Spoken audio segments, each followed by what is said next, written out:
ओम शांति। 29 अक्टूबर 2021 बाबा के आज के महावाक्य हैं। बाबा समझाते, मीठे बच्चे, तुम्हें अब आवाज़ से परे जाना है, इसलिए मुख से शिव शिव कहने की भी दरकार नहीं है। आजकल बाबा कितना अटेंशन खिंचवाते हैं वाणी में कम आने के लिए। बाबा कहते हैं तुम्हारी अब मंजिल ही है आवाज़ से परे परम धाम जाने की, इसलिए शिव बाबा भी मुख से नहीं कहना है, मन में बाबा की याद होनी चाहिए। प्रश्न है, एक बाप को ही सर्वशक्तिमान ज्ञान का सागर कहेंगे, दूसरे को नहीं, क्यों? बाबा समझाते, क्योंकि एक बाप को ही याद करने से आत्मा पति से पावन बन जाती है। बाप ही है जो पतितों को पावन बना देते हैं, बाकी कोई भी देहधारी मनुष्य पावन बना नहीं सकते। बाप तुम्हें रावण राज्य से मुक्त कर देते हैं। तुम शिव बाबा से शक्ति लेते हो, जितना जास्ती याद करेंगे उतना शक्ति मिलेगी और खाद निकलती जाएगी। बाबा कहते, एक बाबा की याद से ही हम आत्माएं पति से पावन बन सकती हैं। बाबा ही हैं जो पतितों को पावन बना सकते हैं और कोई भी देहधारी में ये शक्ति नहीं है। इसलिए जितना हम बाबा को याद करेंगे उतना स्वयं को शक्ति भी मिलती रहेगी और हमारी आत्मा में जो पड़ी हुई खाद है वो भी निकलती जाएगी। गीत है ओम नमो शिवाय। ओम शांति। मीठे मीठे सिकिलदे बच्चों ने भक्ति की महिमा सुनी। तुम भी महिमा गाते थे, अब महिमा नहीं गाते हो और ना तुम्हारे लिए महिमा की ज़रूरत है। जो भगत करते हैं वे तुम बच्चे नहीं कर सकते हो, क्योंकि भक्ति मार्ग अलग है और ज्ञान मार्ग अलग है। भक्ति मार्ग में पुकारते आए हैं बाबा को, बेसमझी से याद करते आए हैं, और ज्ञान मार्ग माना ही समझदार बाबा हमें बना देते हैं, स्वयं का परिचय देते हैं, बाबा का परिचय मिलता है, सृष्टि के आदि मध्य अंत को जानते हैं। इसलिए बाबा कहते हैं जो भगत करते हैं वे हम नहीं कर सकते हैं। तुम भगत थे, अब तुमको भगवान मिला है। सबको इकट्ठा तो मिल नहीं सकता है। बाप सबको इकट्ठा कैसे पढ़ाएं? ये तो हो नहीं सकता। सभी भगत भी इकट्ठे नहीं हो सकते। हाँ, बाप को पढ़ाना है ज़रूर, क्योंकि ये राजयोग है। सूर्यवंशी चंद्रवंशी राज्य स्थापन होना है। बच्चों को प्रदर्शनी में समझाना है। त्योहारों आदि पर भी तुम बहुत अच्छी सर्विस कर सकते हो। तुम्हें अपने लिए ही राज्य स्थापन करना है। तुम शिव शक्ति महारथी सेना हो और कोई ड्रिल आदि तुम नहीं सीखते हो, तुम रूहानी ड्रिल सीखते हो। ये ड्रिल भारत की नामी ग्रामी है। ये है योग की ड्रिल। आत्मा को परमपिता परमात्मा से योग लगाना है, उनसे वर्षा लेना है। इसमें लड़ाई की कोई बात नहीं। तुम बाप से वर्षा लेते हो, इसमें लड़ाई का कनेक्शन नहीं है। तुम हो बेहद बाप के वारिस। तुम बाप का बनकर बाप की श्रीमत पर चलना है। बाप की मत लड़ाई आदि की नहीं है। बाप सिर्फ कहते हैं, मीठे मीठे बच्चे, तुम सतो प्रधान थे, राज्य करते थे, अब तुमको समृद्धि आई। बाबा कहते, मैं कोई स्थूल शस्त्रों से युद्ध नहीं सिखलाता हूँ, लड़ाई नहीं सिखलाता हूँ, बल्कि मैं तो आकर सिर्फ तुम बच्चों को याद दिलाता हूँ कि तुम बच्चे कैसे सतो प्रधान थे और अब फिर से सतो प्रधान बनना है। बाप कहते हैं, तुम अपने जन्मों को नहीं जानते हो। गाते भी हैं 84 जन्म मनुष्य लेते हैं, 84 लाख, ये तो गपोड़े हैं। भक्ति मार्ग में जिसको जो आया सो पढ़ते रहते हैं। ड्रामानुसार ये भक्ति मार्ग की सामग्री है। सत्युग त्रेता में भक्ति होती नहीं। भक्ति अलग है, ज्ञान अलग है। तुम बच्चों के सिवाय और कोई ऋषि मुनि आदि की बुद्धि में ये ज्ञान नहीं है। उन्हों को ये भी मालूम नहीं कि सुख अलग है दुख अलग है। सुख बाप देते हैं, दुख रावण देते हैं। जो तुम सूर्यवंशी चंद्रवंशी थे, सो 84 का चक्र लगाकर शूद्रवंशी बने। बाप स्मृति दिलाते हैं, तुम विश्व के मालिक थे। तुम 84 जन्म भोग नीचे उतरते, तुच्छ बुद्धि तमो प्रधान बन गए हो। सतो प्रधान वाले को स्वच्छ ऊंच बुद्धि कहा जाता है, तमो प्रधान को नीच बुद्धि कहा जाता है। नीच बुद्धि वाले ऊंच बुद्धि वालों को नमस्ते करते हैं। ये तुमको भी मालूम नहीं था कि हम ही ऊंच थे, हम ही नीच बने हैं। हम ही ने 84 जन्मों की सीढ़ी उतरी है, हम ही ऊंच थे। बाबा कहते तुम्हें भी ये याद नहीं था, तुम नहीं जानते थे जब तक बाबा ने आकर हमें समझाया नहीं। बाबा ने समझाया है, जिसने पहले नंबर में जन्म लिया होगा वही सतो प्रधान बनेगा। 84 जन्म भी सूर्यवंशी ही लेंगे। अब तुम समझते हो, हम विश्व के मालिक थे तो पावन सतो प्रधान थे। पतित थोड़े ही विश्व के मालिक बन सकते हैं। बाबा कहते पूरे विश्व का मालिक बनना कोई पतित आत्मा की बात नहीं है, पावन आत्मा ही है जो विश्व की मालिक बन सकती है। उन्हों की महिमा देखो कितनी ऊंची है। सर्वगुण संपन्न। त्रेता में 14 कला संपूर्ण नहीं कहेंगे, सूर्यवंशी को 16 कला संपूर्ण कहेंगे। 14 कला के पीछे संपूर्ण अक्षर नहीं आएगा, संपूर्ण 16 कला वालों को लिखना है। अभी तुम बच्चे 16 कला संपूर्ण बनते हो। बाबा कहते जो सतयुगी आत्माएं होंगी उन्हें ही कहेंगे कि 16 कला संपूर्ण है। बाकी बाबा कहते जो त्रेता में आने वाली आत्माएं हैं उन्हें संपूर्ण आत्माएं नहीं कह सकते, वो 14 कला वाली हैं। ये भी बच्चों को समझाया है कि ये ज्ञान अति सहज है, इससे सहज कोई बात होती नहीं। बाबा रहम दिल है ना। बाबा जानते हैं बच्चे भक्ति में धक्के खा खा कर थक गए हैं, इसलिए दिखाया है द्रौपदी के पांव दबाए। बाबा के पास बूढ़ी बूढ़ी माताएं आती हैं। बाबा कहते हैं तुम भक्ति के धक्के खाकर थके हुए हो, इसलिए बाबा अभी तुम्हारी थक सब दूर कर देते हैं।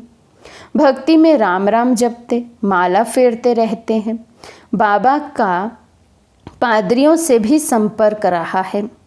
पादरी भी बाइबल लेकर बैठ समझाते रहते हैं, बहुत क्रिश्चियन बन जाते हैं। यहाँ माला आदि फेरने की बात नहीं। बाप कहते हैं अपने को आत्मा समझ बाबा को याद करो। शिव शिव मुख से कहना नहीं है, हम तो आवाज़ से परे जाने वाले हैं। बाबा बहुत सहज युक्ति बताते हैं कि मुझे याद करो तो खाद निकल जाए और गृहस्थ व्यवहार में रहते पवित्र बनना है। कमल फूल बड़ा नामी ग्रामी है, उनकी बड़ी पंचायत होती है, परंतु फिर भी न्यारा और प्यारा रहता है। कितना बड़ा परिवार दिखाया जाता है कमल पुष्प का। नीचे जड़ें होती हैं, पत्ते हैं, स्टेम्प है, कितना कुछ है, लेकिन बाबा कहते फिर भी सबसे उपराम कीचड़ में ऊपर अलग से ही कमल का फूल ही केवल नज़र आता है, तो न्यारा और प्यारा। तो इसलिए बाबा कहते भल गृहस्थ व्यवहार में रहो लेकिन कमल फूल के समान रहना है। तुम भी विषय सागर में रहते न्यारे प्यारे रहो। ये विषय सागर है, इसको नदी नहीं कहेंगे। तुम बच्चे अभी कितना समझदार बनते हो, इसी समझ से तुम महाराजकुमार बन जाते हो। तुमको तो बहुत खुशी होनी चाहिए, पुरुषार्थ करना चाहिए। बच्चा अथवा बच्ची दोनों की आत्मा को पुरुषार्थ करना है। तो बाबा कहते चाहे मेल हो चाहे फीमेल शरीर में है, लेकिन हर एक आत्मा को अपने लिए स्वयं पुरुषार्थ तो करना ही है। लौकिक संबंध में बाप का वर्षा सिर्फ बच्चों को मिलता है, बच्ची को नहीं। यहाँ सब आत्माओं को वर्षा मिलता है। बाप समझाते हैं याद की यात्रा से ही तुम ऊंच पद पा सकते हो। प्रदर्शनी में पहले पहले बाप का परिचय देना है, फिर उनके बाद है बाप का वर्षा। तो पहले पहले बाबा का परिचय दो और फिर वर्षा याद दिलाओ कि कैसे हम पुरुषार्थ कर सतयुगी आत्मा बन सकते हैं। पहले ये निश्चय बिठाओ कि ये तुम्हारा बेहद का बाप है। उनको समझाना है भगवान एक है। ब्रह्मा विष्णु शंकर भी भगवान नहीं है, देवता हैं। भगवान पतित पावन निराकार बाप हैं। उनकी महिमा ही अलग है। आजकल प्रदर्शनी में त्रिमूर्ति पर समझाना होता है। वे बाप, ये दादा, वर्षा उनसे मिलता है। ये निराकार है, उनसे वर्षा कैसे मिले? वे है सबका रचयिता। ब्रह्मा विष्णु शंकर भी रचना है। रचना को रचता से ही वर्षा मिल सकता है। वे तो निराकार बाप इस द्वारा वर्षा देते हैं। रचता सबका एक है, इसलिए गाया जाता है सर्व का सद्गति दाता एक। तो बाबा कहते पहले शिव बाबा का परिचय देना है, बाबा पर निश्चय बिठवाना है और फिर ब्रह्मा बाबा की हिस्ट्री ज्योग्राफी समझा सकते हैं। कैसे ब्रह्मा के तन में आकर शिव बाबा वर्षा देते हैं। वर्षा कोई हमें ब्रह्मा बाबा से नहीं मिलता, लेकिन उनके थ्रू, उनके द्वारा शिव बाबा ही हमें वर्षा देते हैं। तो बाबा कहते हैं ऐसे ये सब बातें क्लियर कर समझानी है। रचता सबका एक है, इसलिए गाया जाता है सर्व का सद्गति दाता एक। उनको ज्ञान सागर कहा जाता है। बाकी वे सब शास्त्रों की अथॉरिटी है। ये है ज्ञान सागर, खुद अथॉरिटी, वर्ल्ड ऑलमाइटी अथॉरिटी। खुद कहते हैं कि मैं वेदों शास्त्रों को जानता हूँ और तुमको सार समझाता हूँ। ये सब है भक्ति मार्ग की सामग्री जो सतयुग त्रेता में होती नहीं। भक्ति से ही नीचे सीढ़ी उतरनी होती है। सर्वशक्तिमान एक बाप को ही गाया जाता है। उनके साथ योग लगाने से ही हम पवित्र बन जाते हैं। तो सर्वशक्तिमान हुआ ना, हम सबको पति से पावन बना देते हैं, रावण राज्य से मुक्त कर देते हैं। तुम अब शिव बाबा से शक्ति ले रहे हो। जितना जास्ती याद करेंगे उतना शक्ति मिलेगी और खाद निकल जाएगी। तुमको दिन रात यही फुरना रहना चाहिए कि पति से पावन, तमो प्रधान से सतो प्रधान बन जाएं। बाबा कहते रात दिन यही चिंता रहनी चाहिए, फुरना रहना चाहिए कि कितना ना हम बाबा को याद करें, जो याद के बल से ही हम आत्माएं तमो प्रधान से सतो प्रधान बन जाएं। माया के तूफान आएंगे, बाबा कहते हैं खबरदार रहना चाहिए। तुम्हारी माया के साथ युद्ध है। फालतू विकल्प बहुत आएंगे, जो कभी अज्ञान में नहीं आए होंगे वे भी आएंगे। तुम युद्ध के मैदान में हो, मेहनत सारी याद की यात्रा में है। भारत का योग नामी ग्रामी है। योग के लिए ही बाबा समझाते हैं कि तुम अपने को आत्मा समझ बाप को याद करो। ऐसे और कोई मनुष्य समझा ना सके। वे कह देते हैं सब भगवान के रूप हैं। जिधर देखता हूँ परमात्मा ही परमात्मा है। बाप समझाते हैं तुम आत्मा हो, 84 जन्म भोगते हो। अगर सब परमात्मा है तो क्या परमात्मा जन्म मरण के चक्र में आते हैं? आत्मा एक शरीर छोड़ दूसरा लेती है। आत्मा में अच्छे बुरे संस्कार रहते हैं। अच्छे संस्कार वालों की महिमा गाते हैं, बुरे संस्कार वालों को कहते हैं पापी नीच। बाबा पवित्र बनने की सहज युक्ति बताते हैं। मनसा वाचा कर्मणा, किसी को दुख नहीं देना है, अपने को भी दुख नहीं देना है। कोई भी विकर्म, चोरी आदि नहीं करना चाहिए।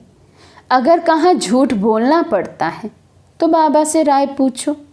सबसे बड़ा पाप है काम कटारी चलाना, ये मत चलाओ।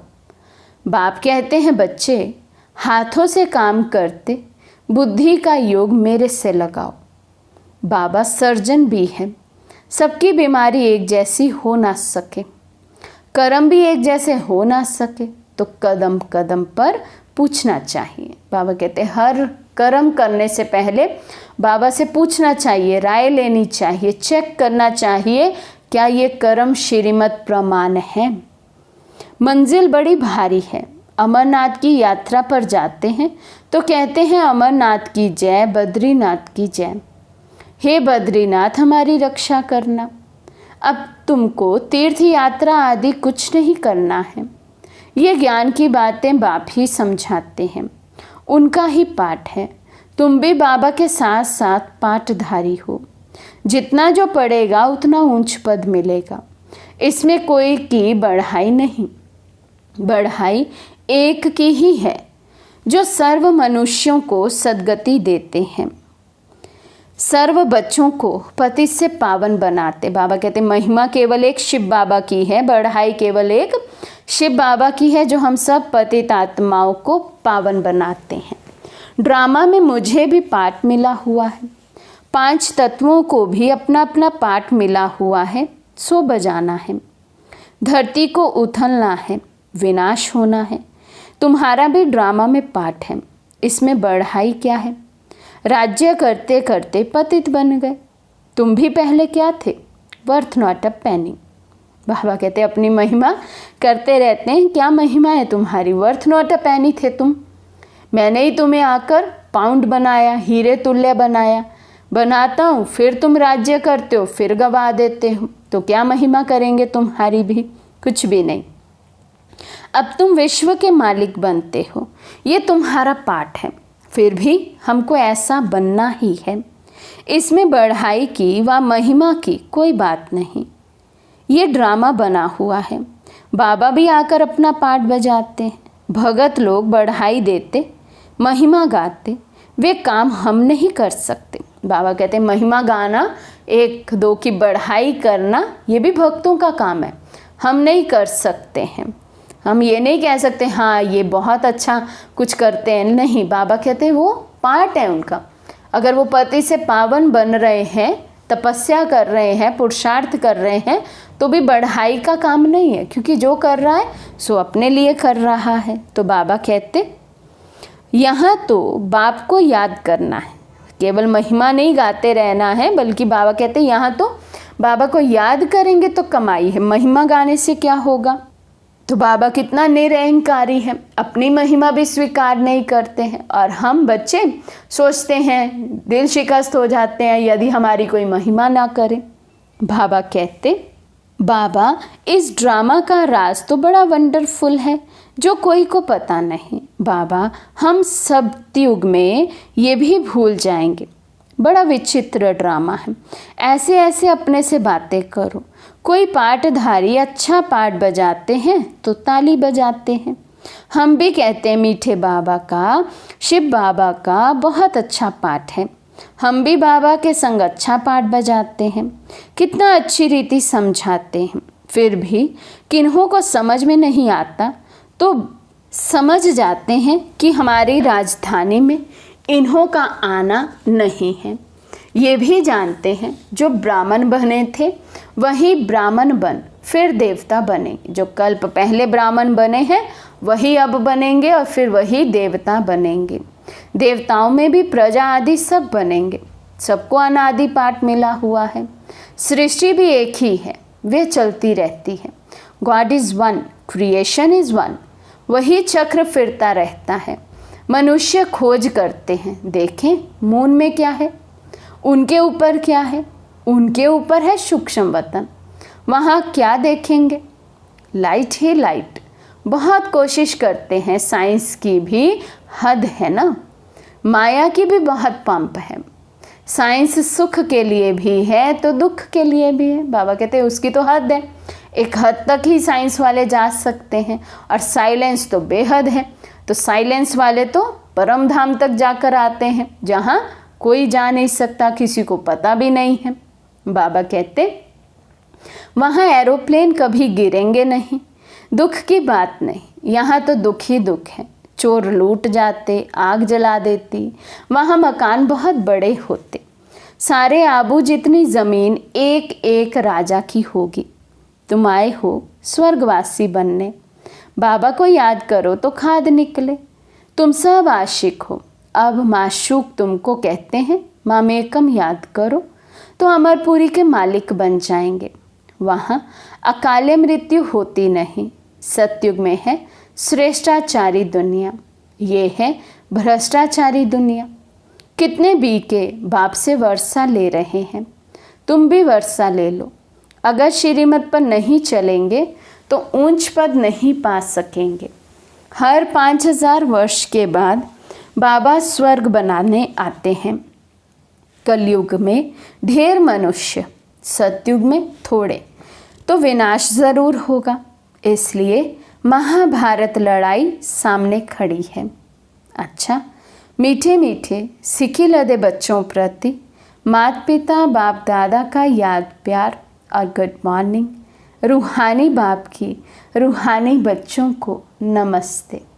हम रूहानी बच्चों की रूहानी बाप दादा को दिल व जान सिक व प्रेम से नमस्ते नमस्ते नमस्ते जी। धारणा के लिए मुख्य सार। फर्स्ट पॉइंट, मनसा वाचा कर्मणा, किसी को भी दुख नहीं देना है। बुरे संस्कारों को निकाल, अभी अच्छे संस्कार धारण करने हैं। कोई विकर्म ना हो, इसका ध्यान रखना है। सेकंड पॉइंट, इस विचित्र ड्रामा में अपने श्रेष्ठ भाग्य को देखते हुए अपने आप से बातें करनी है कि हम भगवान के साथ पाठधारी हैं। कितना अच्छा हमारा पाठ है। आज का वरदान है, मनन द्वारा बाप की प्रॉपर्टी को अपनी प्रॉपर्टी बनाने वाले दिव्य बुद्धिवान भव।